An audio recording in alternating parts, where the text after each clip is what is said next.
Williams veers left, pulls up, looking for the lead, and got it. Jalen Williams, 2 seconds, 1:11, 1:09. Now SGA probing, piercing, spinning, hanging for the lead, and SGA knocks it down. The Thunder finally get the defensive stop, and SGA puts them in front. I'm Kenrich Williams. You're listening to Topic Thunder.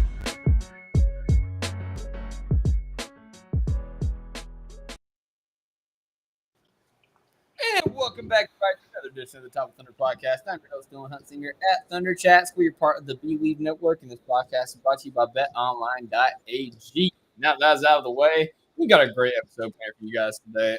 The Thunder are going cupping, as we talked about in our last podcast episode.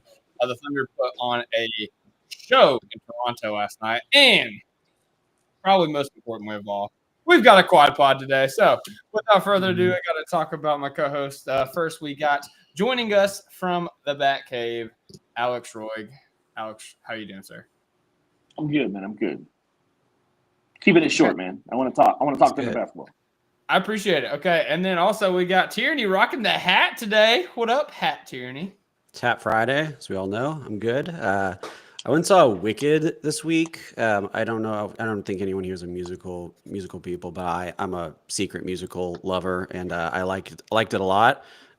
So great movie. Everyone should go watch it too. And then, yesterday, awesome game. Fantastic blowout. Love to see that from a good team like the Oklahoma City Thunder once in a while. So, just living up. Come nice hat as well. Thanks, man. I put it on with a lot of care. Looks you said great. It was Hat Friday. I had no idea until now. It is Hat Friday, yeah. No one told me. Yeah, sorry, I didn't know Alex. either, man. I only just happened to have my emergency hat over here. Alex is going to grab a hat. Thank you for asking, Dylan. I'm also doing good. You just interrupted Tierney, so I was getting. No, I was throwing it to Cone. It was the J-Dub to Shea alley-oop. He popcorned it over to me. I appreciate it. You wouldn't get it. We have the hat-to-hat connection. You don't understand. Mm-hmm. That's a beanie. It's different over here. It's Hat Friday, Dylan. Not Hat Friday. It's Beanie Wednesday. You'll learn. But also doing good. There you go, Dylan. Now we got the hat going. Sorry, Alex. Oh, never mind. Alex. He's close. We're doing good. Alex is close. That's for our basically YouTube listeners. Yeah. It's the thing that you cover bowls in the microwave with. Oh, okay. Nice. Okay. That's right. that's huge for us. Okay. But yeah, I'm doing good, Dylan. Appreciate you asking. Nice to be able to talk some Thunder basketball. Like Dylan mentioned, we're going cupping. We're going to win the Emirates NBA Cup. I'm feeling it. Mm-hmm. And yeah, man, Thunder really good at basketball. It's nice to see. I would even say historically good at basketball, which we'll get into in a little bit. So, Ooh. Yeah, it's funny. We used that exact term in the preseason. We was talking about it, and some people might have thought we were homers, but hey, we just might have been onto something. So, talking about the Thunder, like we said, we're going cup, and we got a huge win to talk about. We're going to talk about that win in a segment we like to call the single large item. So, single large item, you guys know the deal. We're going to talk about things that stuck out to us in the game. I'm going to go first just so nobody takes mine because I only have one because I didn't get to watch this game. But I saw in the stats and in the highlights and everything, and just on the timeline in general, everybody's freaking out about Shea's three-point volume again.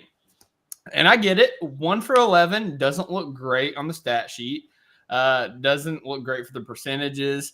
And, if that's something that you care about, then I guess that it's just going to bother you. But as we said many times, he's doing this for a reason. The Toronto Raptors, while they have been scrappy against some teams, they are an inferior opponent to the Oklahoma City Thunder.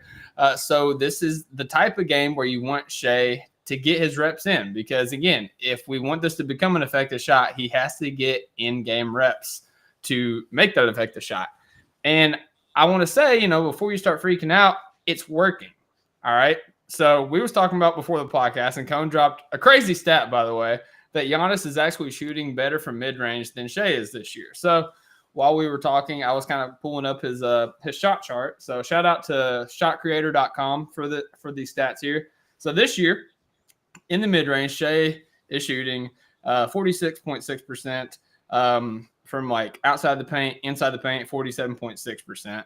Last year, he was shooting 49.4% outside the paint and 51.7% inside the paint. So you're right. He's shooting worse from the mid-range than he was last year.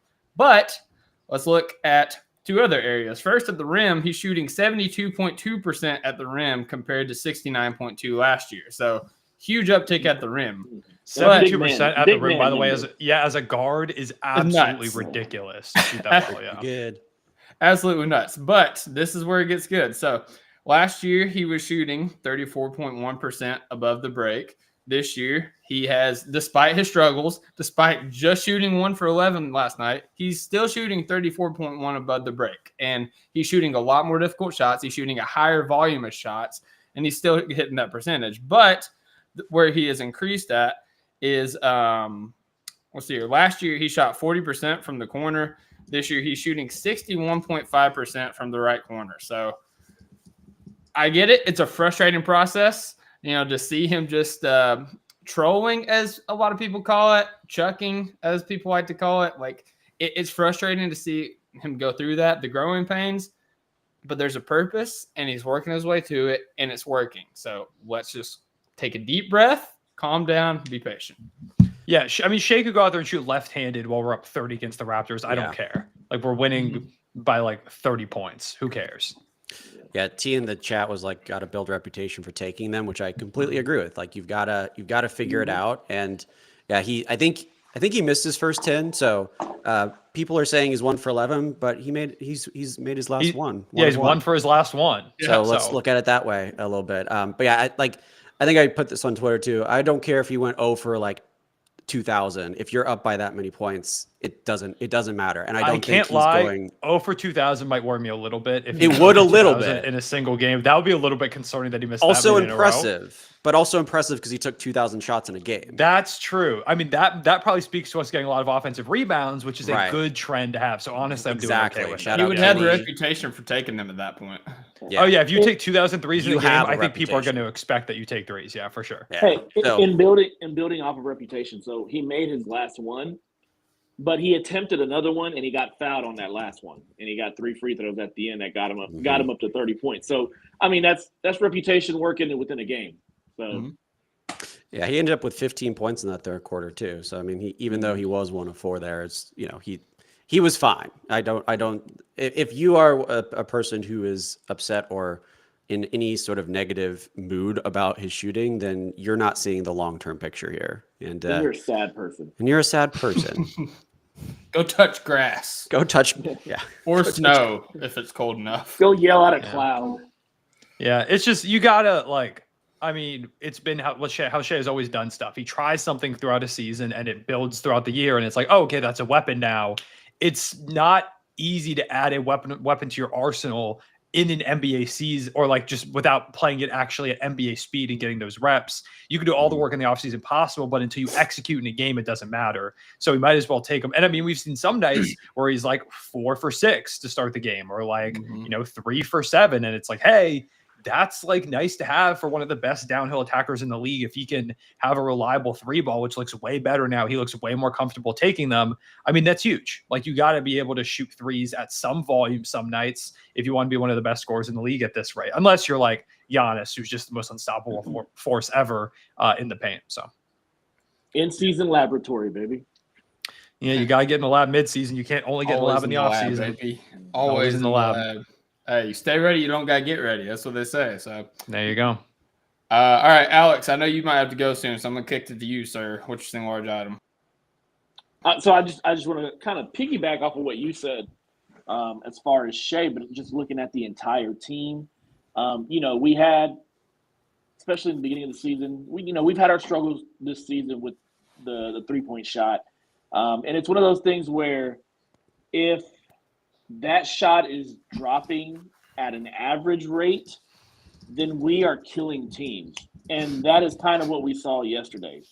Despite, Shea shooting 1 for 10, 1 for 11 from 3, if you take those attempts and you take that make out, the team as a whole shot, I believe, over 40%. Yeah, there were 16 of 37. Yeah. 16 of 37. So it's 43%. So, I mean, you see the effect that even, with Shea doing what he did last night from 3, if the rest of the team is making it, we're blowing teams out. That game could have been a 50-point win if we would have actually tried, past halfway after the third quarter. And so seeing as this, progressing through the season, if the 3-point shot continues to improve and continue to trend upwards, I don't know how you stop this team. I really don't know, because you're combining Boston's way of offense with a historic, which we will talk about, historic defense, and that is going to be a difficult monster to tame right there. And I hope we get a preview of that here in the next couple of games, in the Cup against Dallas, and then hopefully in Vegas. But if this team is shooting at an average to slightly above average clip from three, it's going to be very difficult to beat this team. Yeah, and we're seeing a few different guys kind of find their three ball. Isaiah Joe's past game 4-6 from the outside. He started to have a bit of an uptick there. You saw Kenrich Williams hit 3 of his 3 for 3 in that game. Mm-hmm. Something I think that's gone a little bit under the radar this season is Kenrich Williams has been really, really good. Kind of back to what we saw from him last season. It was kind of a down year 2 for seasons Kenrich. ago, Yeah. So 2022. The 2022-2023 season was like really when Kenrich stock was booming. We're seeing a lot more like that Kenrich so far this season, which is big. But like AJ was 1 for 1. Casey Wallace 2 for 5 last game, and I think he's like 4 for his last 6 or 7 or something like that. So he's starting to pick up some more threes here and there. Yeah, man. Like Caruso hit 2 of 3 last game. His 3-point percentage is coming up. The Thunder have proven shooters, guys that we know can knock down shots. It's just going to be some regression. It's just going to take some time. And when you're shooting more volume, your percentage is likely going to drop at least a little bit. I mean, they were the best 3-point shooting team in the league last season, but they didn't shoot it at a very high volume. And now they said, hey, we're going to sacrifice some of that efficiency for volume. I think those two things are starting to even out a little bit coming up here. Shout out to iHeart, who's taken a 3 the last few games. None of them have fallen yet, but they've looked good at the very least. And I mean, yeah, like outside of Shea shooting 1 for 10 last game, the team was knocking down threes relentlessly against the Raptors, who aren't a good defensive team, but still, it's good to see. Yeah, not a good perimeter team, not a good overall defensive team, but yeah, you gotta have some games like that just to kind of find your rhythm. Yeah, get the rhythm, get things loosened up a little bit, shake it off, and yeah, I think heading into Tuesday and less rhythm, more pattern. Yeah, heading into the Cup. I mean, we have a game tomorrow too against the Pelicans, but against the Mavs in the Cup, we're looking good. We're looking good in that category. Yep. All right, Tyrion, I'm going to kick it to you because Come likes to smuggle a bunch of single large items in his. So I do like to he did kind of already take mine, but I'm going to do it anyway because I've really loved what he's been doing the last 2 games. Isaiah Joe, I think he was my single large item last time. He went 0 of 1 2 games ago. I think that was the Rockets game, and ever since then, he just feels like he's got a different mentality on the court. He's super aggressive. The shooting is one thing. I think he was 5 of 9 last game, and then yesterday he was 4 of 6 from deep. But he's also aggressive, like driving. He's got that ability to do that. I just think I don't know if it was just him mentally that had this thinking of just like I gotta change it up, or a coach told him. But whatever it was, it worked, and I think I've bought in whatever stock is still available of Isaiah Joe. I have bought it all up. I am so all in on his game right now. I know he's going to probably be a little bit streaky because he is a shooter and that's his primary role, but I do think there's an element of him that can evolve beyond that we're starting to see, and he's been phenomenal. He defensively, like, he didn't have the stats tonight, or I keep saying tonight, but yesterday. But I think the game before that, he had like 3 steals or something like that. So that element too is pretty cool to see. But overall, just more so the offensive side. I think I've loved everything I've seen from him, and I just bought all in on his game right now. So shout out Isaiah Joe. If you're really all in, bet him to go 15 points over in the next game. You know what? I will. I will bet all the overs. Yeah, man. Zay Joe. Zay's been great. Yeah, a lot more of those very confident shots. Last game, he had the one where he It was, I think it was top of the key, and he like does a step back three. He gets hit on it. Someone in the Raptors hit him. He probably should have done it and one. And he banks into three, and that was right after. I think Grady Dick hit like an double bank. absurdly. Yeah, it was like back to back bank threes. Like how often do you see that in the NBA? I think Michael Cage noted that. But yeah, like he's had way more confidence. He's been shooting a lot more. We need him to take more than one shot in a game. Like his role is to be that extra microwave scorer, that shot creator. And it does feel like whether it was his own mentality shifting or likely a coach being like, hey, we need you a little bit more. Whatever it has worked because he's been amazing these past two games. 19 one of them, 16 the other, 4 threes and 6. Like he's had or was it? I think it was 5 threes against the Jazz. So 9 threes over the last 2 games. Yeah, you love to see that from Zay. Yeah, most definitely, man. Like, again, the resurgence of the Thunder's, the uptick of their 3-point shooting, it kind of lies in Isaiah Joe's hands. We kind of our 3-point shot kind of goes as Isaiah Joe's 3-point shot goes, and so if he's struggling, we're usually struggling as far as trying to create space out there. But if he's hitting it, it's almost over. Yeah, the Thunder in the league are much better when Zay Joe's hitting moon balls. And by the way, I just want to say I think he has one of the most underrated 3-point celebrations in the league. Like the whole covering his face and holding up the three. It's very subtle, casual. I think it's pretty fire. It's pretty cool. If it was anybody of contest. If it was anybody of higher caliber, people would be just going nuts over it. But because it's Isaiah Joe, people just look over it. But yeah, it's very fire celebration. All right, Cone, give me your 20 large items. I mean, I was going to say, should I just use this to transition into the defense talk? Let's do it.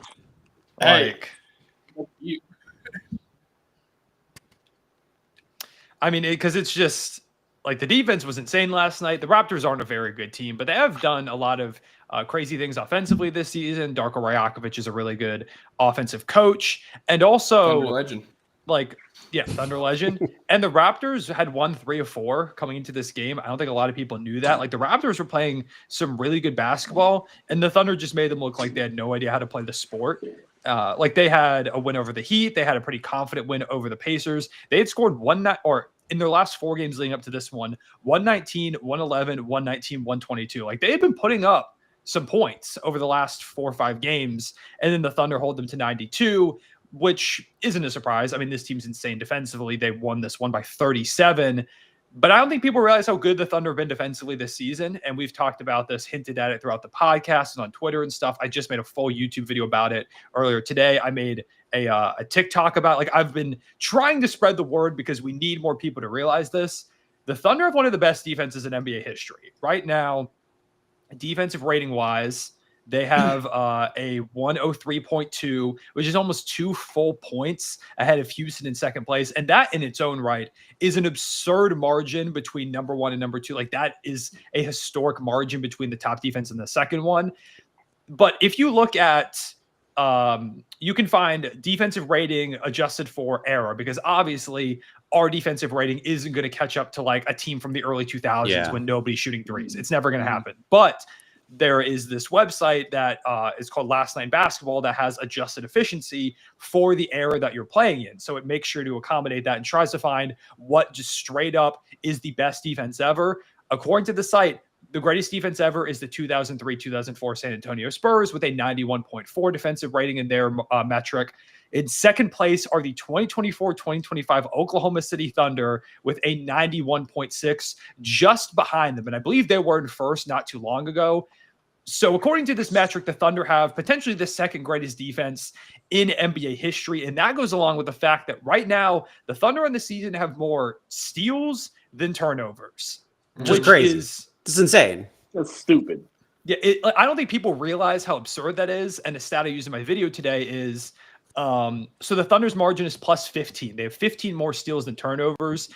Do you know who the second best team is in that metric? In terms of the next best ratio between those two? It's got to be minus 30. Yeah, I was going to say 50. Videos, I won't say anything. It's the Miami Heat, who have a negative 71. Jeez. What? That is the second best team in that metric. It is the Thunder with a plus 15 and a minus 71 for the Heat in second place. We need a graphic. We need Yeah, a graphic of that, like might negatives put- and then one positive. I might try and put one of those together because I feel like that would do numbers on Twitter. Yeah, But I was like thinking it's about that. I don't think people realize. They might hear that and be like, "Oh, that feels kind of crazy," but it's like hard to really wrap your head around unless you hear those numbers. No team has ever had this good of a margin 22 games into the season. No team has ever done that for half a year. Obviously, nobody's ever done it for a full year. And I don't know if we're going to keep that up, but the fact that it's even close and it feels possible is ridiculous. And like all of this is with Chet Holmgren only playing 10 games. Yeah. Who by every defensive metric in the eye test is one of the most impactful defenders in the league, at worst a top 3 defensive player in the sport. So when he comes back and everything's clicking, we might genuinely be talking about the best defensive team ever. He needs to, Why because is nobody talking about this? That was the whole thing in my video, Alex. Why is nobody talking about this? Why is nobody talking about? No, like here's Right here's now. my thing though. Like this is historic. We are a quarter of the way through this season. It's not like this is the first 10 games. You know, we're a quarter of the way through this season already, and we're putting up numbers that have not been seen. I don't know if ever, but numbers that have not been seen. And absolutely nobody is talking about it. Like, this is where the NBA echo chamber is missing somebody like Zach Lowe. Zach Lowe would have jumped on this with the quickness and talked about it, you know, for an hour on ESPN. Like, this is just something that, to me, it's kind of it kind of angers me a little bit, because the NBA, I think, is doing a bad job of promoting greatness within the league. Unless it's in LA, unless it's in New York, unless it's in Miami, or unless, you know, it's on a team that LeBron is on. One of the coasts. Yeah, one of the coasts. Like, they don't cover. Like, this is, like, it feels like we're going to go through the whole season. The Thunder are going to have this great historic defense, and it's not going to be until we win the championship or until we get to the finals that they're really going to cover that thing, because those are the only 2 teams left in the league, and we got to talk about them. Like, the NBA needs to do a better job of kind of like narrating or forming these narratives for these teams that are doing historic things. Like us, Houston's doing historic things. You know, they're second rate, but their defense is really good. And I know we hate Houston, but still, I mean, you got to talk about it. You know, it's just like, it's just disappointing that the NBA and that the media, the NBA media, has stuck to, you know, just highlights and not necessarily looking at, you know, the whole game, the game as a whole. And so, yeah. Yeah, and on top of all that, like, we're still the second youngest team in the league. Like, like we're still very much in the infancy of this. Like, as good as we are right now, like, this core is locked up for the next 3 years. Like, Hartenstein, Caruso, like, all the role players, all the main guys, until we got to pay Chet and Dub. Or Santa, sorry, it's December. Till we got to pay Chet and Santa at the end of the 3-year run. Like, all these guys are locked up. So, like, we're in the MC of this. Like, it's just going to get better. Like, the more that these guys get to play with each other. Like, you know, we're talking about Chet Holmgren's only played 10 games this year. He hasn't got to play with Isaiah Hartenstein. He's barely got to play with Caruso. We haven't seen all 3 of these guys together on the floor together. We haven't seen all those 3 guys and Lou Dort on the court together. Like, there's so many mixing and matching. Like, Jalen Williams has grown tremendously as a defender this year. Casey Wallace is still one of the best guard defenders in the league for my money. And Shea has just been wreaking havoc in the passing lanes, and, you know, and has got a lot better at, like, just picking the ball handler off. Like, it's going to get scary. Like, as good as it is this year, it's like, okay, how much better could it be the year after? How much better could it be the year after? Because, like, we're still growing. We're still young. There's a lot of room for improvement. Yeah, besides Caruso, everyone's got a chance to get better. I mean, Caruso's what he is, and it's not to say that he's going to be declining anytime soon, but, you know, Kaysen, I think, can take a step still defensively. I think Dub is, even though he's an all-star already, I think he can take a step defensively. Chet is he's still very young, despite being a DPOY candidate every season at this point. He's going to keep developing. So, like, this team has nowhere to go but up in that category. But also, like, one thing I want to mention, what you said, Alex, about the media and, you know, how it's portrayed.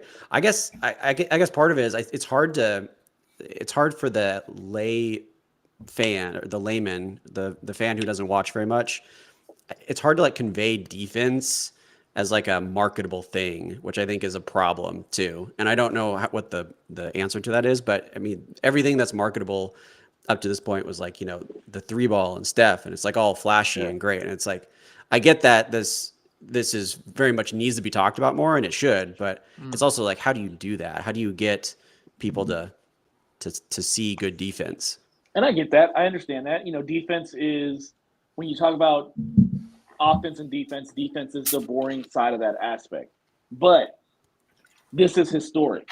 What we're doing has not been seen, has not been done. I don't know if it's in a while or like it comes around once every 20 years. You talk about the Jordan Bulls, that second three-peat. You're talking about the San Antonio Spurs. You're talking about teams like that, like greatness, like dynasties. And we are just at the beginning of ours. And at the beginning, at the infancy, like Dylan said, we're putting up numbers that haven't been seen in this era. And so I do get what you're saying. Defense is boring, but when you're putting up historical numbers and nobody is talking about it, like that freaking steal to turnover ratio number is stupid. Like that is like you want to talk about amazing defense and then good to great offense right there.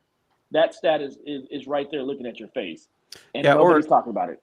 Yeah, or like kind of the stat Co mentioned about if you adjust for the eras, having one of the greatest defenses, or just having, because ESPN and these media companies can put together these graphic packages and be like, hey, this is the margin you're looking at. So I mean that is something, besides the fact that it's hard to market defense, that is something that could be done and I think should be. And that might just go to the fact that we're Oklahoma City and not the West Coast, the East Coast teams. But it's definitely under mentioned.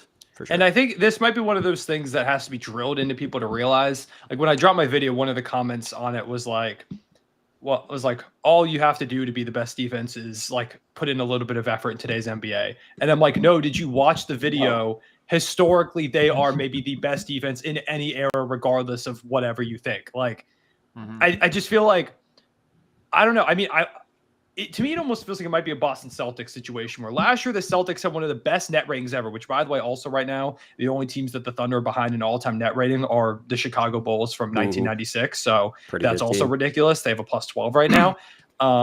But it might be one of those things where last year the Celtics had this ridiculous net rating. They were dominating the NBA for the entire season. Everybody's like, oh, whatever, they're going to choke in the playoffs and this and that. Like nobody took them that seriously. Nobody really realized. And then they just decimate everybody throughout the playoffs. And people are like, oh, like they were always so good. Of course they ran through the East. It was an easy East. Yeah, there were some injuries, but also the Celtics didn't have Porzingis and they were just like historically good all season. It's like people refuse to read and digest the numbers in front of them until like years after. I feel like specifically with defense, we see that a lot. Most of the time, when guys finally get that all defensive recognition, it's not the year that they were at their defensive best. It's more so like this year or like last year, I think maybe people realized with how he played Luka Doncic, oh, hey, Lou Dort is awesome defensively. And now I wonder this year with the Thunder defense being so good and people now recognizing that, maybe Lou will actually get some credit for his defense. Maybe he'll actually make an all defensive team. So it always feels like one of those things where defensively, it feels like the league and like the NBA world as a whole is like a year behind. I don't know what it is. Like, it just feels like it's harder to digest for some fans that, hey, this guy's really good defensively, or this team is really good defensively, this guy's deserving of this nomination until like the next year. It's weird. Unless you're a 7'4" alien. Or you could be that. Yeah, one of the two. I wonder if I wonder if Chet being healthy would get this team's defense more right. Because if Chet was healthy, I mean, we might be like by far the top team in that metric. Like I think the defense right now, we might be like a full 3 points ahead of Houston, and that would maybe make some headlines. And plus Chet's just one of those like highlight creating, shot blocking guys. Yeah. Right now it's iHeart who makes some of those plays. But I wonder if we had Chet and iHeart out there and it's just constantly like blocking everybody, if that would get, more clicks, more views, and therefore be talked about more. I don't know. It's an interesting discussion, but it is something they should be pushing, because one of the whole narratives around the NBA, which the NBA has been trying to change, is, oh, there's no defense, it's just all offense. And that's why I hate the NBA and stuff, when that's never been true. but also right now you're seeing one of the best defenses ever at OKC. And yeah, I mean, shout out to a team like Houston who's been trying their butts off defensively. They've been awesome this year, and Orlando's been sick on that end. Like there have been some really good defensive teams. People just refuse to acknowledge it for some reason. So yeah, and that's the other thing with Chet too is like obviously if he was in there, like we'd have a lot more shot block, like we'd have a lot more blocks, but it also, like we talked about in the offseason, like having a guy like Chet back there to, you know, kind of cover you gives you the freedom and the possibility to take risks, like gamble, like, you know, hey, I'm going to try to poke the ball out of this guy's hands because I know if I miss, Chet's right there behind me, or I got Dub or Caruso rotating over for me. Like, I'm not going to be in a bind. I'm not going to like hurt my team if I take this chance. I'm not going to hurt my team if I jump this passing lane. And a lot of the times you're going to get that steal, you're going to get that possession, you're going to create another opportunity for your team that way too. So yeah, Chet being out definitely hurts. And if he was back, like it would help our team tenfold, specifically on the defensive end, and you know, see a historic defense get even more historic. I wonder if the you know, Cone, you mentioned those three teams. You mentioned, you know, the Thunder, the Magic, and the Rockets. And those three teams have been, within the past 3 years, been built from the ground up, from the draft. I wonder if the NBA is a league, any league, you know, every league, every sport, you know, the pendulum swings and then it swings the other way. And so for the past like 10 to 15 years, we've had hyper offensive teams. You know, you've had the Steph Curry Golden State teams. You've had, you know, the Thunder and Russell Westbrook and KD. You had all these different, you know, teams that have been like really focusing in on offense, and the defense is kind of taking a back seat. I wonder if the pendulum is starting to swing the other way to where as those players start to retire, as the Currys, the LeBrons, the Durants, all those players start to retire, you start to have a group of teams now that is like completely built to stop that era's offense. And so you're going to start to see like a return back to like almost like the Bulls, Knicks, and that type of era where you have, you know, games in the 90s and the 100s where you have great offense, but because of the great defense, it keeps it in like, you know, keeps it suppressed a little bit. I just wonder if that's happening now before our eyes. It is really interesting because, yeah, it seems like that was the Thunder, of course, you know, built around this offensive engine and Shea and brought shooters in. But it does seem like, you know, drafting Chet and what he does defensively, bringing in Ihart to kind of shore that up. And Kaysen, you know, the offense was a bit more of a question mark, but you knew that the defense was going to be insane. And bringing in Caruso, it does seem like the Thunder have gone really in on that defense. And yeah, I mean, those are three of the youngest teams in the NBA.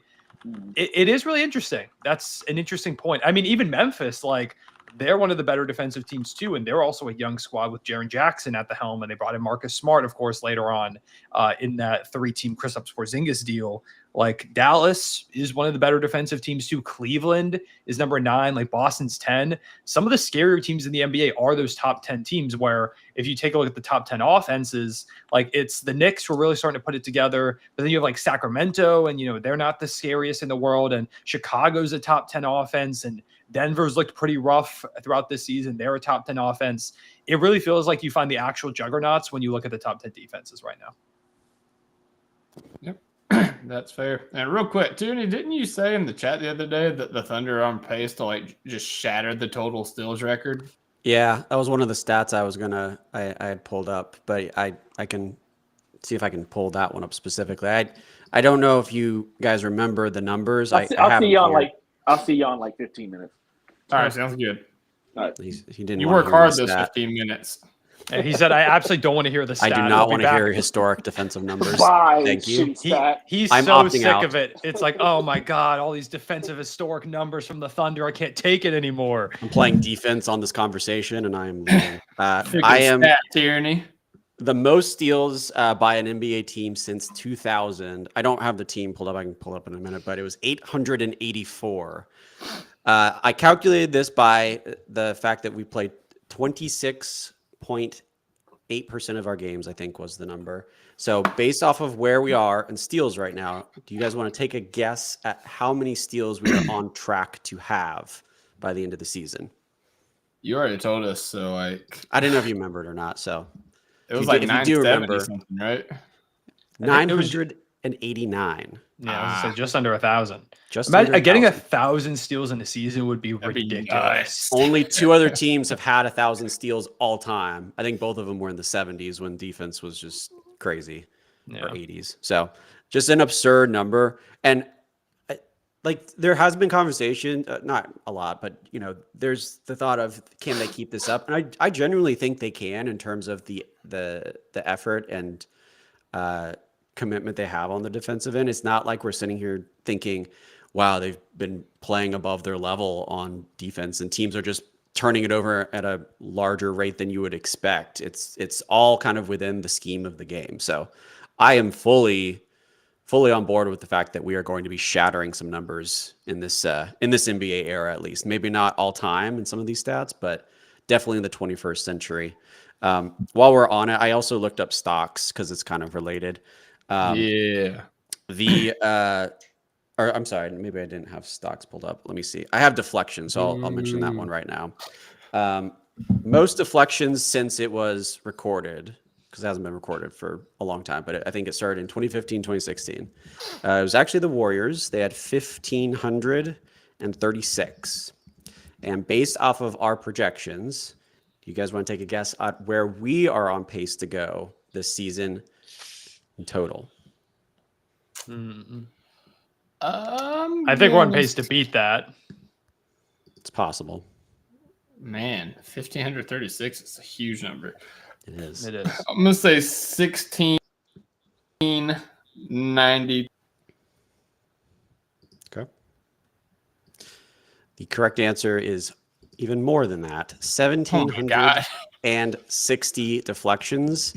And Jeez. just as an aside, because you can't, if you're mentioning deflections, you can't not mention Dyson Daniels this season. He is like the single most deflections by like almost double the next guy. So shout out him. And it's still crazy, even though he's got over 100 deflections. I think at this point, we are still as a team have more than the Hawks. He's just like the single-handedly the only guy that does it, I guess. So collectively, we have 472 deflections right now on the season, which leads the league. And then the last little stat I have for now is stocks, because I just found it. In the 21st century, actually, you know what? Do you guys know who has the most stocks in the 21st century, if you had to guess? Most stocks. Which team in which year? Most stocks in the 21st century. It's early in the 21st century. I'll give you that. My first thought was that 04, either the 04 Spurs, the 04 Pistons, or like one of those Shaq Kobe teams were some of my early thoughts. It is an 04 team. It's not one of those though. That was like the defense year. 04 The team. Pacers. It's not a bad guess. It's not the Pacers. Dang it. Actually, the top like 10 are all Western Conference teams. So that's another hint. It's a Western Conference team. Okay. 04 Western Conference teams. Who was really good in 2004 in the West? The chat knows they can. I'll say it. If anyone would it be the Wolves? The Wolves were one of the top ones, but not number one. It wasn't the Mavs, was it? It's not the Mavs. That was the Nash and Dirt times. Kings. It's not the Kings. Man, that's like all the best teams in the West. It's like all the good teams.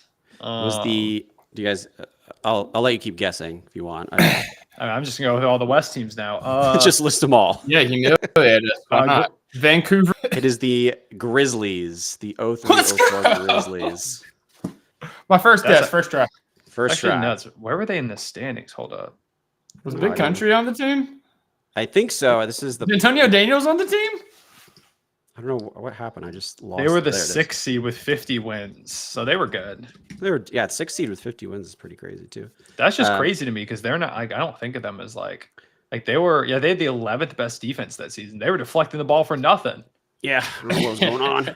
They were just deflecting the ball right back to the opposing team and into the basket. Apparently, The second place Deflect and also in fullback. this list is pretty surprising. It was, or I guess it was surprising to me. It was the 2016-17 Warriors.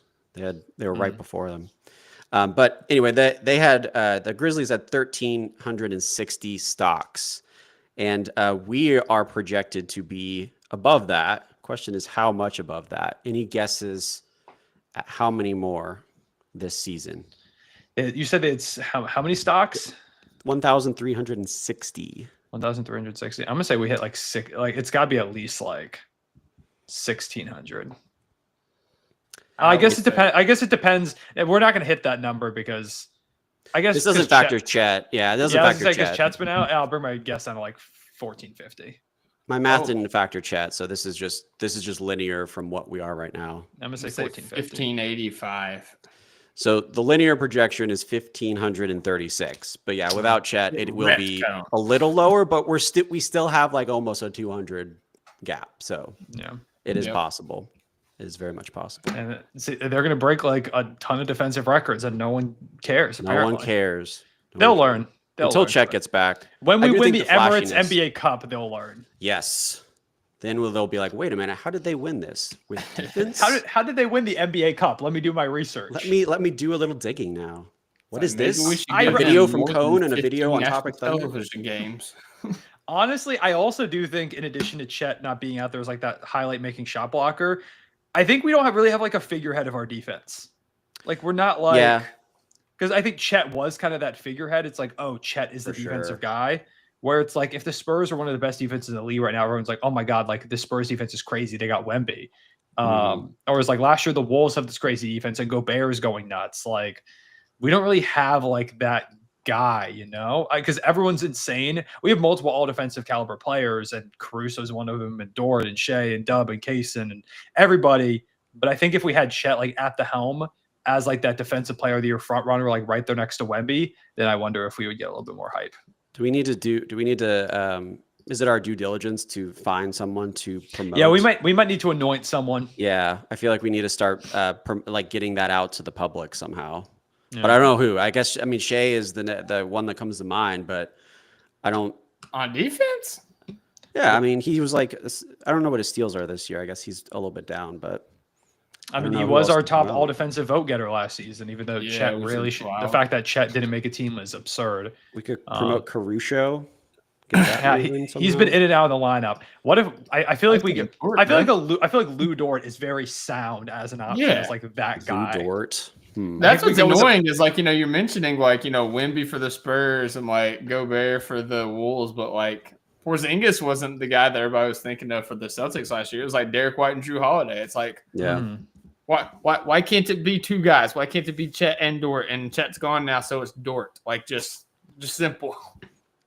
We need to get some graphic packages going for Dort. As the Give me defensive- Dort or give me death. Yeah. Why Jaden McDaniels was like right there for the Wolves too. Yeah, I did this season. He can't stop fouling people. Yeah. I made a graphic like way back in like when I was in grad school still. That was the Uncle Sam like I want you, but it was I want Lou, and then it was Dort like 2020 for like presidential the race. And I'm wondering if we can repackage that graphic somehow to be like Lou as the face of the defense. But that's just I'm gonna have to think on that one a little bit. We need something out there though that we can get. Dort needs to be the face until Chet's back on this team. It's a How lovely many- face. Just an interesting thing I was just looking at. EPM, if y'all don't know, is estimated plus minus. It's like a all-encompassing stat. Right now this season, the top 15 defensive EPMs, the Thunder have three guys in there. It's Chet, it's J-Dub, who has the fourth best defensive He's been EPM in the league right now, by the way. Yeah. It's the top four are Chris Dunn, Chet Holmgren, Amin Thompson, and Jalen Williams. And then you've got Alex Caruso as well in the top 15, with a little bit outside of that, Kaysen Wallace and Lou Dort, and Isaiah Hartenstein as well. So, and Shea. We just keep going down the list. I Just think we'll all of find them. more. Yeah, Whole just lineup. everybody. So that's Love kind of that. the way it's moving. Also, top of the EPM list, the number one EPM in the league so far this season is Shea Gilgeous-Alexander, right ahead of Nikola Jokic. Sounds like So- an MVP. Sounds like an MVP type player. Dang. And maybe the craziest thing is it's Shea, it's Jokic, it's Tatum, it's Steph, and it's Jalen Williams. J-Dub is fifth in EPM ahead of Franz, which is sick. He's been That's crazy this Pretty season. impressive, actually. Victor Wembanyama, Luka Doncic, Giannis, Jalen Brunson, Derek White is in there, Chet, Darius Garland, Evan Mobley, and some other guys. So The Jada irresponsible All-Star part of me- campaign. We need to Yeah. we need to really push the Jada All-Star campaign. If they snub this man to being an all-star, I'm gonna be absolutely would be- disgusted. Yeah. We have a lot of promoting to do on a lot of We do have ends. a lot of promotion we gotta do. We gotta start spreading some agenda, some propaganda. I'm gonna make some graphics. Yep. Let's get on it. Yeah. I mean, for all the work he has to do on Christmas, I mean, he deserves it. For real, man. Yep, that's true. Very true. I mean, although I will say all my campaigning for Isaiah Joe for the 3-point contest has not quite worked out in my favor up until It should this be point. now. I mean, the last 2 games, we're on the up and up. So, Yeah. I don't know. We're gonna get them there eventually. They will respect me the third year I'm trying. The third time's a charm. I do think he will be there eventually. We also lost Dylan momentarily. I think he's back Yeah, though. He couldn't handle all the. He couldn't defensive handle the stats. Isaiah Joe 3-point contest. So annoyed. I hate it when my computer does this, bro. The internet delay of Yeah. last Yeah. episode, 2 episodes ago. Oh, it happened Yeah. to Alex too. The one time I potted with him too, but it looks like it's doing okay right now. So That was incredible timing. That was So, actually that was hilarious. incredible timing. I think he did that on purpose. we just hear a yell. That was actually sick. Yeah, I'm so mad. I don't know if you heard what we were talking. You said I think it's gonna be, and then you like Immediately froze. immediately froze. It was great comedic timing on your part. Gotta say, he froze again. Yeah, he froze again. Great comedic I time think again. He's kind of good he's really doing. Steve, a good I'm gonna job. come right back. Okay. Yeah. I had another defensive number I wanted to bring up that I can't remember now. I used all mine. I guess some of the just other numbers in terms of the let me go to the opponent real quick on NBA.com. Opponent field goal percentage, Thunder are the best in the league. Opponent 3-point percentage, Thunder are second best in the league.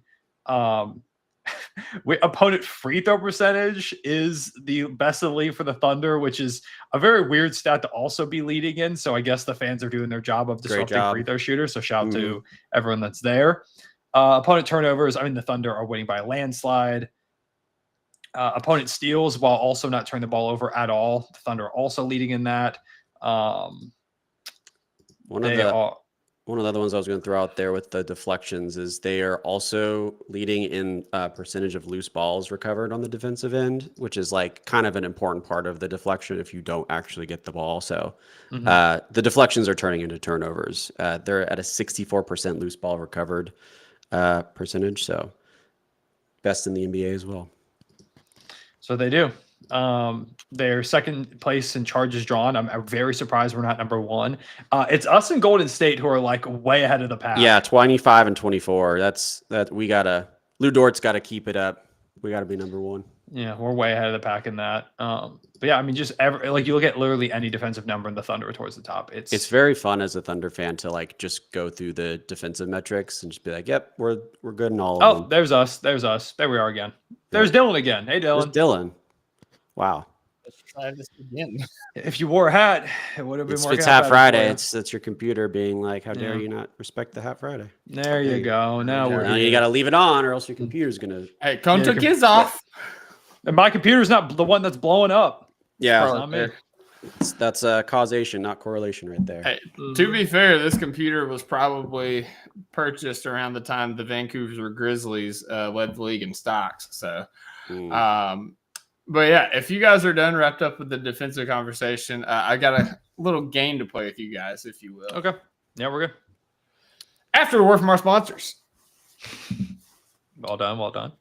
Thank you. And we are back after a word from our sponsors. Guys, it is me, Thunder Chats. I'm here with Cone and Stat Tyranny over here. We're going to play a little game here. So we talked a lot about how the Thunder are historically good defensively, but they are presently good in a lot of different areas. So, guys, what we're going to do is we're going to play a game called, I guess I'm going to call it Top 20. And basically what I want you to do is I'm going to name a stat, and I'm going to ask you how many Thunder players are in the top 20 of that stat. Okay.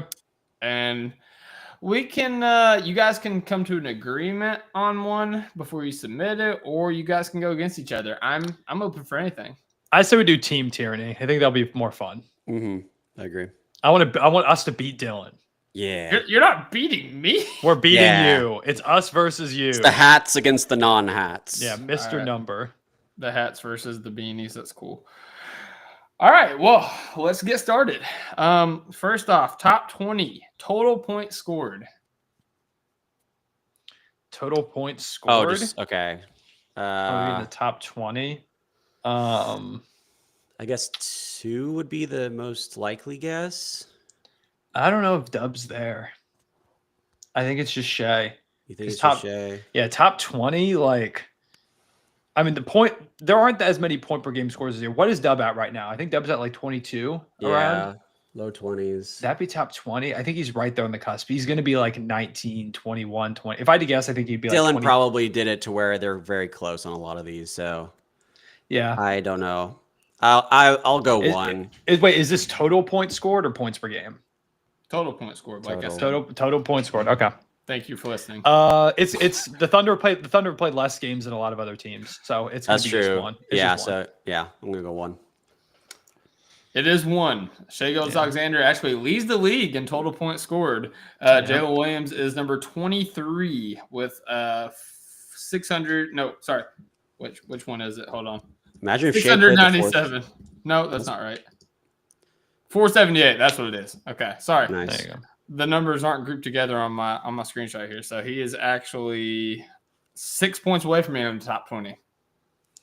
Yeah, he's right there on the cusp. It's just because the Thunder played less games than people. Which, by the way, we were And talking also- about like the steal totals and stuff. The Thunder have like 30 more steals than anybody else, and that was the Hawks who did play tonight. But that stat coming into tonight, the Hawks have played like 2 more games than the Thunder, and the Thunder still had 30 more Yeah. steals than them. So it's kind of And crazy. on the points conversation too, like I feel like we have played the least number of fourth quarters as far as our starters go. So that Yeah. number could have been even higher. Well, it's funny you mentioned that, Cone, because the next category is steals. Whoa. Top 20 steals. I just looked this up and I have no clue now. You My said brain total is steals, right? No, this is steals per game. I apologize. this is steals per Thank game. you for Okay. Okay. checking I me. looked at I do total listen steals. sometimes. It's top 20 Per steals per game? game. Caruso is probably in there. Yeah. I think it could be. I think it's probably Caruso, Shea, and Dub. I don't think Kaysen's going to make it quite there. He's not, yeah. Yeah. Dort doesn't get a lot of steals. Nah, Dort doesn't really get steals like that. I think it's 3. I think it's Shea, Dub, and Caruso. It's either 3 or 2. I don't think it's 4. Yeah, I'll go 3. Why Okay, not? we'll go 3. So it is 3, but Alex Caruso is not on the list. I'm trying to see. I don't think he's played enough games to qualify Okay. for this. But yeah, it is Shea at number 8. Jalen Williams at 4, sorry. And then Kasem Wallace at 10. Oh, So we have 3 in the top 10. what Nice. is Kaysen at right now? What's Kaysen is averaging 1.7 steals per game. Oh wow. Okay. Look at Queso go. Right Okay, behind Shea Queso. at 1 point. Cookie Monster Queso. And the 3 balls coming around for Queso, it's so wraps. It's It's over. Yeah, we're starting to look real good on that front. I'm trying to see if there's anybody else in the Thunder like remotely in here. No, it isn't showing. So yeah, I guess Caruso didn't hit a qualifier or something like that. But Makes all sense. right. How many games has Caruso played at this point? What is it, like 10? Half, yeah. It's Oh, about half. he's played 14. Really? He's not. yeah, there? I don't know, man. Or maybe Well, it's I like mean, minutes. He's averaging 1.9 steals a game. Like he's not there. This is official leaders, so it actually takes Chet out of the running for a lot of these. Let me try a different. Why? Chet is Okay, so yeah, this one has Caruso at number 11. I guess it would probably be because, like, I'm looking at this list. The lowest number of games played I'm seeing is 16 or 15. So I'm guessing he's like literally 1 game short Right of technically off. qualifying. Yeah, that's annoying. which works for us because then we get it right. We won. I was about to so, say, yeah, that sucks. I should We, have. we won somehow, even though we thought it was We cooked him. Caruso. We cooked him. Tyranny. We got Just him. like we planned. Because Just like we planned. some of these so like if you go to NBA.com and you do official leaders, that's where it gives you the qualifier. If you just hit general, it does it just puts Everybody. everybody. Yeah. Yeah. So I should have done that, but it's all good. We're gonna say you're Okay. wrong. No, boo. That's not mm-mm. true. Nope. Not true. That's fake news. I'm No, just not kidding. true. 2-0 All Turn it, right. Assists. per game. This is per Top- game. Thank you. Sorry. Top Thank 20 you. in assists. I think I don't know. it would just be Shea. Shea's the only one that comes to mind. Like Dub's not going to quite be there, and that's it. That's The kind of question it, yeah. Is Shea there? That's my thing. I think Shea's because Shea right now is in the Shea's- fives. yeah, he's had a couple of lower. Would top 20? Would he be there? I think he's right there on the cusp. I But I'm think one. thinking. I'm gonna say. I don't think he's gonna give us a blank. Okay, zero. Tierney. I've kind of made the call on the rest of them. I'm going with you. We'll Going go one. All right.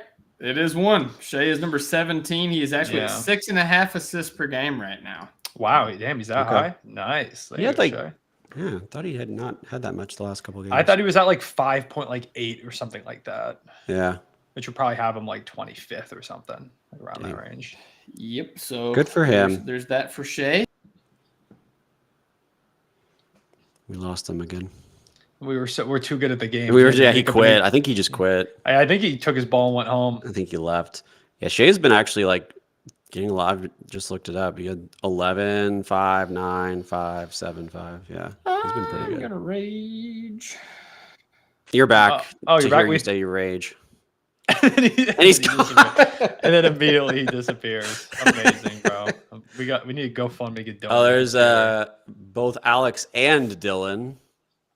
Well, actually, maybe Alex is. Hello. What's up, Alex? You just We're missed just- Dylan. Dylan's We're computer just- just blew up. We're just moving in and out of everybody in this episode. You know. Bro, Yeah, your great. computer literally has like a 1 hour shelf life, and then it starts acting like it. Yeah. Like shit. At this time it was like a 45-minute shelf life. So Didn't even make it to an hour. Yeah. all right, Alex, let me explain to you what we're doing right now. So we're playing a game called Top 20. Basically, I'm going to read a stat, and it is your all's job to come together as a unit to decide how many Thunder players are in that stat. Okay. We're undefeated right now, so Yeah, we haven't missed one a yet. lot of expectation. We're feeded. It is. We're feeded. It is Mhm. true. Let's see here. Deflections. Total deflections. This one's I gonna know be there's hell. okay. I just looked this up. I know there's 5 in the top 50, but I didn't check the top 20, so I don't know. That's all I got. Shea, Dub. Well, I mean, I guess Caruso- Kaysen. I don't know. Caruso's not up there actually. Never mind. He's like low 40s. Yeah, because he hasn't played enough games, I don't think. Yeah. Oh wait, it's- this was total, right, Dylan? Yes. Okay. Okay, so he's yeah, not up. I don't think Omez. So it's Shea, it's Dub, Yeah. it's Kaysen. And Who was the it was AJ? Caruso and who else? I don't think AJ's gonna play up. I mean, No, he wasn't up there. Joe might be there. It was Zay- Dort. I think it was Dort. Dort could also be there. I think it was Dort in the top 5 of 50. So it's either he's up there or not. And I don't think he is, to be honest. I would say 3. I think there's 3 because I think I remember that Queso or Caruso was like in the 40s, and then there was someone in the 30s. I think 3 Is- makes sense. Yeah, like I don't think Lou is that type of defender. Like Yeah. Lou is more of a point of I think attack. 3 He's is not good. necessarily one to rack up deflections and steals. So I think 3. I think Shea, I think Dub, and I think Queso. Yeah. Yeah. We'll go with 3. that. It's so funny because you guys just keep fumbling into the right answer, but the That's wrong how you win, process. baby. That's how you win, baby. You win by luck. So That's how There you we win. go. number 4 is Casey Wallace. Number 6 is Jalen Williams. Was and 3 then Dort? I believe 16 is Dort. Yeah. Okay. Wow. Shay's not been there. Wow. Shea is not in the total deflections. So Don't care. That's Got it actually- Shea right. just Next gets one. steals. That's actually really surprising. Shay's not up there. all right, here we go. I guess Shay's more often like going over and shading the guy in the corner, and not as often like someone's trying to dish it down low to the low man, and it's getting deflected by like Yeah. someone down there. So I think that makes sense. Also, like people aren't seeking out Shea defensively all the time. Yeah. Yeah. All right. here we go. Undefeated. 4-0. Drives per game. So Shea. Is it top Um, 20? What are you talking about? Top 20? Yeah, it's top 20. Yeah. The game's I think top 20. So, 2? I think the only two it could be is Shea and Dub. Like It I has don't to see be. anyone else being No one's that even high. else even close. Yeah, But is Dub there? Like it's Shea is number one he's in the clearly. league. I know that. Yeah, Shea's at the top. Mm. I I actually think Dub is. I think I'm pretty he- sure I looked at this like a week or so ago for a video. I would assume he's still there. I'm pretty sure Yeah. he was there. He's been driving a lot. I feel like he's So. up there. I think we go with Shea and Dub. We go 2. Is everybody in agreement? Aye. Of course. Incorrect. have I it. finally got you, What? motherfuckers. He's not in there. Dang. Yeah, so Shea is number 1. He's actually at Makes 21.8. Next highest is 19.7 with Zion That's Williamson. crazy. Yeah. Looks like Dub is somewhere early 30s with 12.2 a game. He's Ooh. actually on par with Wow. Paolo Banchero and Damian Lillard and Devin Booker and Trey Mann. I think Oh, he that's right. dropped. I think he dropped a little bit. I swore he was higher than that when I checked a couple of weeks ago. Okay. Get wrecked. There's your undefeated Get streak. wrecked. Well, guys. you got us wrecked. once, bozo. Yeah. 1 and 4. Come on. All right, here we go. Let me see. All right, we'll switch gears a little bit. Screen assists. J-Dub's Ooh, I Oh. just 29th. checked this. J-Dub's 29th, by the way. So not even in the 30s. Bozo, we were close. Yeah. Okay. Get Well, hey, wrecked, dude. you were still very far away. I was Right- closer right to there. being right with my number than you were with yours. So L, Bozo, ratio. Screen assist. This is weird because I hate this stat. I don't know how to. Dylan, this is It's total per game. Per game. Per game. Okay. iHeart has to be there then. Yeah. Okay, if it's per game, yeah. But Okay. we do so many guard to guard screens. It's like so annoying to figure Like out. Kenrich. Kenrich could be up there, I don't think he's. I feel like he doesn't get enough minutes. Is the problem. but it's per. Yeah, I guess per. It's gonna be iHeart for sure. Honestly, a guy I'm thinking about is like Kaysen. We do a lot of guard to guard screening with him. Like Caruso I mean, does a lot of screening. I just don't think any of them are going to get to. Yeah. The thing is, we do so many with so many different guys. I think it's only going to be iHeart in the top 20. It's I don't like think anybody watered else is going to down. crack. Yeah, exactly. We do so many screening Uh. actions with so many different guards. And a lot of times that doesn't lead to a screen assist for the guy with the ball. It leads to like someone then drives and there's like a mismatch formula and they kick to Yeah. the corner. All right, So, I'm convinced it's Hart. Yeah. I think it's just iHeart, I would Yep. say. We good with that? Okay. One. Just one. We're going with Isaiah Hartenstein. You are correct. Isaiah Hartenstein is 4th with 4.6 screen assists Nice. per game. Fun fact: the Thunder don't have anybody else in the top 50 except for Chet Holmgren, who has 2.1 That kinda per makes game, sense. and I think he's like, just like kind of looking at, I think he's like high 30s, high 30s, yeah, early makes sense. 40s, or something like Yeah. that. So, Thunder do too many, like so many different guys do screening, and we don't have a lot of screen assist kind of plays. So we Yeah. take those Still a dub. dubs. all right. You take that. Okay, I got you. We take the ones that are Um, right. We take those points. Mm-hmm. All right, here we go. Blocks per game. Is this filtering out Chet at all? Like, has he played enough games? Yeah, Blocks per game.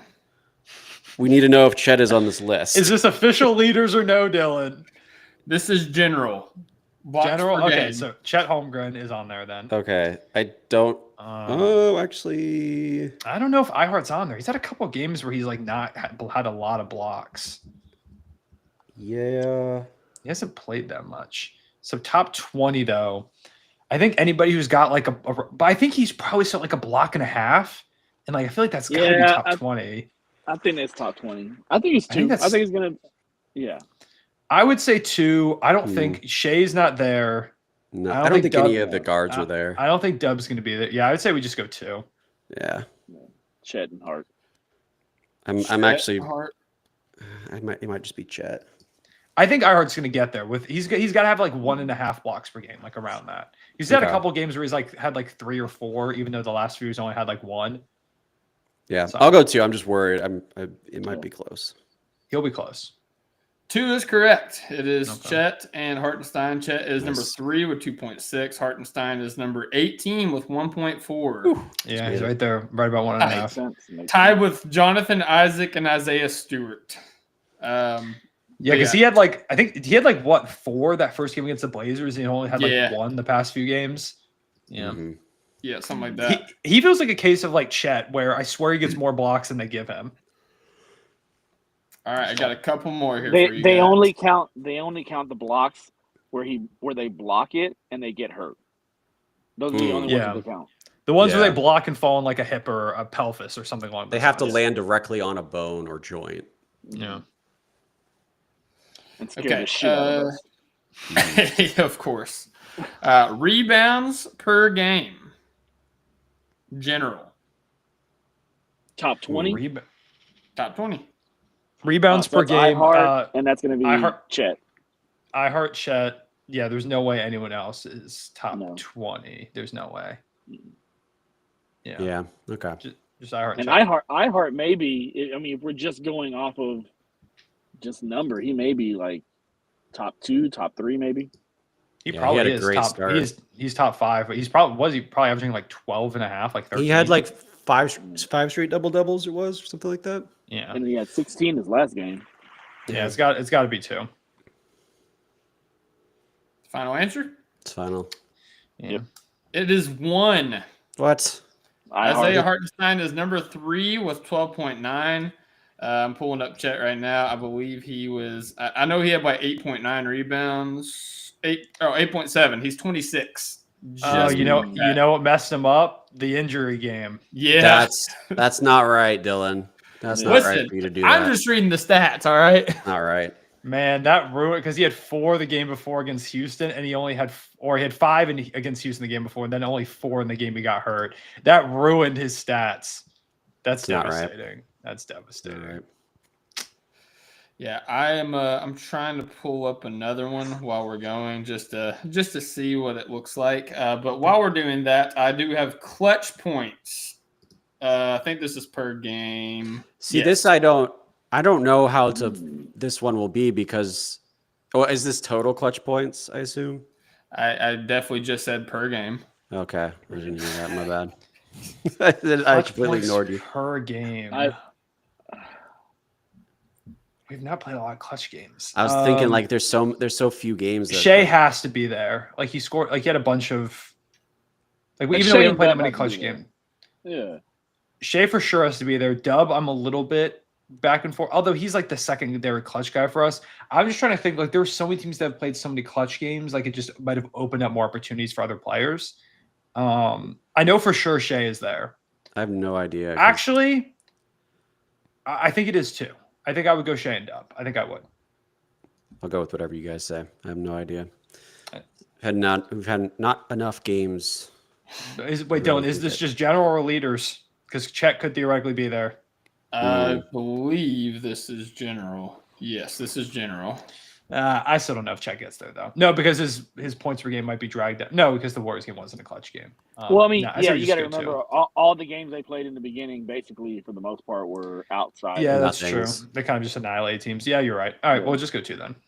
Yeah. It is 1. Dub doesn't get there. Shea Gilgeous-Alexander is, well, if I can find it, where did it go? Oh, I clicked on the wrong year on while I'm trying to relook at this. Yeah, so Shea is 8 with 4.4. Jalen Williams God, that sounds is so low. not on the top 50. Man, Whoa. really? Whoa. How the hell we win these games then? I mean, I think we just annihilate teams is the problem. We're just Yeah. too good. Yeah. Jalen Williams is 54 with 2.5. Okay. It's a lot of splitting hairs when it comes to clutch points as well. Yeah, there's very sensitive stats. All right. I mean, it's so This- weird because I feel like the games that have been close for us are the games where we have come back, and I feel like in those games it's been SGA and Dub. Feels like that have a been lot of scoring Dub, most yeah. of the points. Does. That's weird. I don't know. All right, so in this one, this has a qualifier because famously, if you do 3-point percentage at this stage of the season, you have guys that have literally taken 1 3-pointer and made it. So there's a lot you got to filter through there. So Yeah. this is for like higher volume 3-point shooters. So what I did was 3-point percentage in general, 3-point percentage with at least 5 attempts from 3 per game. Okay. Opponent three So, 3-point I'm gonna percentage say- with 5 attempts. With at least 5 attempts. I'm gonna say Dub. And I think he's the Yeah, only I think Dub's just under 40. Dort's yeah. probably not there anymore. one. Not anymore. I think Dort's still shooting just about as good as Dub, or he's like right there. I'm pretty sure. Okay. Like I think he's still. Like I think 39. I think Lou's still at 39%, even though his finger has been screwing him up. I'm pretty sure Lou's still at like. Because I literally was looking at this like earlier today. Actually, because what he shot terribly last game too. He probably is down to like a 38 or something like that. So yeah, he probably doesn't crack. I mark. wonder if he's even shooting 5 per game. I think he's got I it. think he Like is. the way he's chucked in some of these games, it probably is close to 5, but I think he's got to be over, like barely, Yeah, maybe. Yeah, maybe. Yeah. I would say to him. Uh, Just Dub. Probably just Dub. Like how many threes per game is Wiggins shooting? He's probably not shooting 5, right? Like that's a lot He's of not No. threes per shooting game. 5, no. Yeah. Wiggs isn't shooting He's been off the 5. bench. Chet wasn't I shooting mean- 5 a game. Isaiah Joe's shooting 5, but I think he's like 36. He might I be think up a it little went up bit. after the last 2 games. I Yeah. think he's up quite a bit actually, but I don't He's know if he's 9 of what 18 or something like that. He's been pretty decent the last couple games. Yeah, I think it's close too. Like he's got, Hmm. he's been shooting lights out. Yeah, I don't know. I think it's probably just Dub if I had to guess. I'm gonna say just Dub. But like Zay has been shooting crazy these past few games. I don't know. I think it's either 1 or 2, and it's either just Dub or it's Dub and Joe. I think Dort's gotta probably decide. dropped out. What do you, Tierney? It's up. I'm leaving it on you. Is it 1 or 2? I say 1. Tierney goes 1. We go 1. That's what we're going with? I guess we're going 1. All right. We're Well, going to 1. before I reveal the answer, I just want to. I was looking it up on here. So there are actually only 4 Thunder players that qualify for this. Shea averages 6.3 attempts a game. So does Isaiah Joe. Lou against Dort Oh, he does, averages 5.3, and Jalen Williams averages 5.1. Wiggins is at 3.8. Chet was at 3.7. Kaysen was at 3. So you only have 4 that could possibly qualify for this. And the answer is 0. Hmm. Oh, wow, really?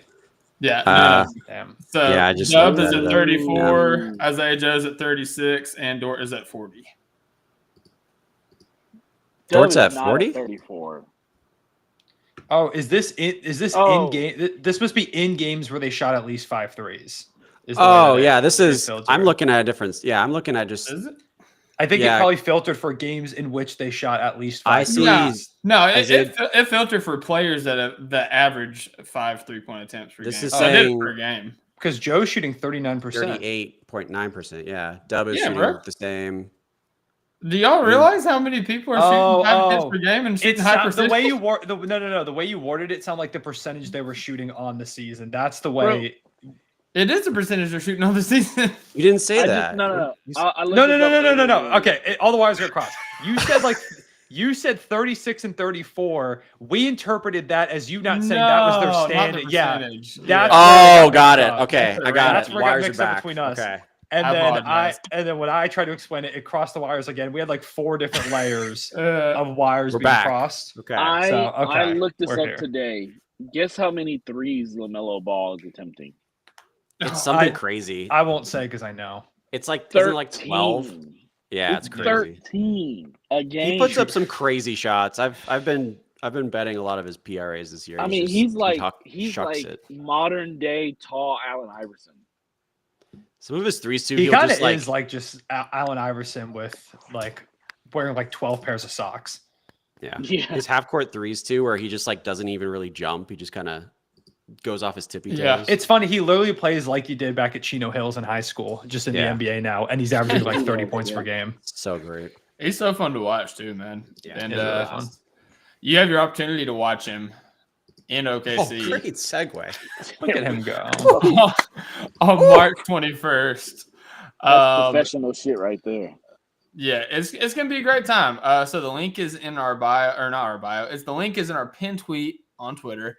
March 19th through March 23rd is when we're gonna be up there. But March 21st is gonna be the fan event. So you buy your ticket. We've got 3 seating options. Only podcast group that does that, by the way. You got 3 seating options. You get a chance to watch this historic Thunder team, like we were talking about, against LaMelo Ball, Trey Mann, Brandon Miller, a very fun Charlotte Hornets team that I would like to say. And then afterwards, you get to go onto the court, take a big group photo. You get to take a half-court shot in the Thunder court, which is a great time in general. But if you make that shot, you get a basketball signed by, again, that historic Oklahoma City Thunder team, the entire roster. So it's going to be a great time. You don't want to miss out. Tickets are going fast. I know some people have delayed a little bit with the holidays coming up. Christmas is right around the corner. It's a perfect Christmas gift for you and your loved ones, for you and your friends. I got one of our friends is actually bringing his entire bachelor party to this event. So, what? Yeah. So shout out to I think it's the Thundertaker is his name on Twitter. So shout out him.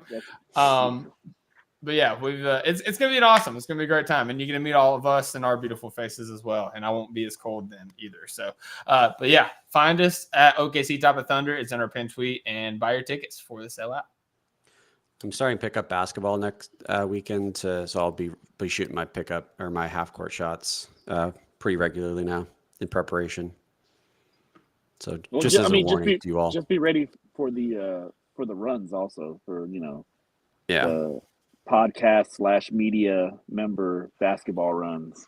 Yeah, but I also want that signed basketball for the half court shot. Dylan's not allowed to play this year. I am playing. I don't care what you all say. Dylan, your injuries have escalated. I think you will literally die on the court this time. He's going to be like the bubble boy. Your children cannot drive. Dylan, your children will be there. Do you want them to see you die on the court? Your child will watch you die. Listen, man, I was Glue Dort last year. We were up 7-2 when I got hurt, and then you guys lost the game after we won 8 straight. Because it was literally like when Chet got hurt against the Warriors, and the Thunder were just shook and then got blown out. That's exactly what happened. Mm-hmm, mm-hmm. We need you as like the Seinfeld bubble boy. You're just gonna have like a big bubble around you. I'm playing. I'm not effing leaving, guys. Got one more in me. I got one more in me. But yeah, no, it's gonna be a great time. Definitely tap in, and we're still working on there's some other days we're gonna be there. As we said, we're still working on other ideas to possibly do while we're down there for more listener interaction. So definitely stay tuned. Top of Thunder, we'll let you know once we figure out. So it'll be a great time, fellas. That is gonna be close to the end of the podcast. As we said earlier, we play the Pelicans tomorrow. And this Pelicans team, while still not great, is starting to improve by adding warm bodies to their roster. Yeah. And Herb Jones, everybody's favorite Shea defender, is healthy. He is back. And we get to see the heavyweight matchup of Shea Gilgeous-Alexander and Herb Jones. It's going to be a good time. And then after that, we don't have another game until our Cup game on Tuesday. Am I incorrect on that? No, you're right. Correct. Okay. So I guess we're just doing a prediction for – I guess we'll do prediction for the Cup game too because we won't podcast until after that. So, all right, prediction, Pelicans and the Cup game against the Mavericks. I am going with 2-0. I think that we decimate the Pelicans. And I think that we make a statement against the freaking Dallas Mavericks and they're not. A defensive statement. Yeah. And offensive, dare I say. Wow, that is pretty daring. That is. And PJ Washington only gets 5 points. That's maybe the bold part of the whole thing. That's the spiciest one right there. Now you're talking crazy. That's what's really funny? The only game that Monday before the Cup is just Raptors Knicks randomly at 7:30. There's only one game and it's that one great. Before. Hell yeah. But for me, I'm gonna go 2-0. I think we beat the Pelicans by like 30. And then I think we beat the Mavericks. We lost last game. I think we got our get back. iHeart being there now, we actually have a center. I think it makes a big difference. And yeah, I'm gonna say the Thunder win. It'll be a close one. It'll be like a really fun Cup game that'll kind of get the buzz going. I think we win that, and then I think Houston, Golden State. I think the Rockets have lost 15 games in a row, by the way, to the Golden State Warriors. They haven't beaten them since Russ and Harden were with the Rockets. I think the trend. That sounded so weird right there. Since Russ and Harden were with the Rockets. Oh, that makes it sound like they had like a run of years together Russ Harden era. That just sounded weird. I did kind of pose it as the Russ Harden era. Since pre-bubble, they have not beaten the Golden State Warriors. So that's a I'm going to say I was going to say the Rockets finally break it, but I'm not going to say it. I think we play the Warriors in this semifinal, and then we beat them, and then play the Knicks in the finals in the Isaiah Hartenstein Bowl, because I'm going to predict the whole thing. What's great about call them frauds. What's great about the Cup is it's an op fest. Like, no matter who we play, like, I hate them. Being the Mavericks, the Rockets, and the Warriors, and of all teams, it's like the teams that the Thunder fan base hates the most. It's hilarious. Yeah. Like the fan base that probably hate us the most. So, yeah, absolutely. Alex, what about you, man? What's your predictions? Are you gonna rain our parade a little bit? Or are you jumping on the train? I'm going to jump on the train because I think we're going to do to New Orleans what they always tried to do to us, and that's have a bully guy in the middle just grabbing rebounds and just dunking on folks. And I think Hartenstein is going to go ahead and do that to them. And so I think he's going to open up our three-point shooting, and I think we're going to go ahead and win that game pretty convincingly. Not by 35, but maybe by like 12, 15. And then we head over to the Cup game, and I think we win that one. I think it is close. But I do think, we win it. I do think we have, playoff intensity in that game. But in the end, I do think we win it. Do you think there's any world where Mark really just doesn't care at all about the Cup, and it's like he respects the Cup? Does Mark respect the Cup? Jay Will needs his money. That's true. I think Mark respects Jay Will, who respects the Cup, and therefore it works out. He did say he was going to go home and hug his wife after they asked him if he was going to stay up to watch the rest of those games. So I don't know how much. Big family, but he may miss the game. It's not on the schedule. He may just be at home with his wife watching TV and just forget that there was a game that day. Mark's going to be really annoyed if we have to go to Vegas. He's going to be like, "Come on, guys, sorry for real." We do it for Jay Will. Yeah, we do it for Jay Will. Got to.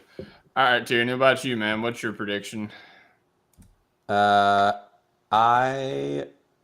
give me one sec. I'm trying to do Are you going to rain on our parade? Yeah, I predict. I'm going to say the Pelicans. We do end up winning, but I'm going to say it's a small comeback where we end up having to do a third quarter thunderstorm type of thing where we play with our food a little bit, but then that third quarter is going to careen us into really positive vibes for the NBA Cup on Tuesday, and we win a great game.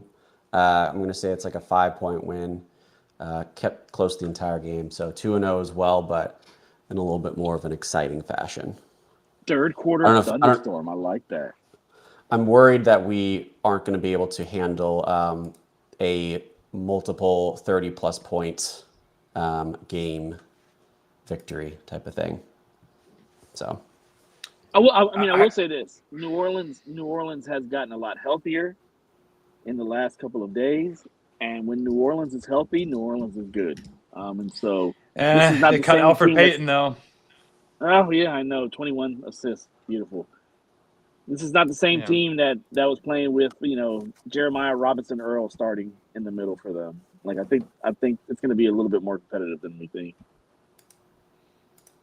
Yeah, I'm excited to see us in kind of that playoff type intensity. I think it'll be fun to see the team in like one of those modes where it's obviously it's not like a playoff game or anything like that, but you're still getting to see them playing for something to advance. I'm just really curious to see how the team looks in that kind of scenario. And I think it is fun that it's against the Mavericks out of all teams. The hated Mavericks. Yeah, the team that knocked us off last time. So, yeah. All right. Well, with that being Fun said, time. Yeah, very excited. Very excited to see these games. The Thunder are playing great basketball right now. So let's keep the good vibes rolling.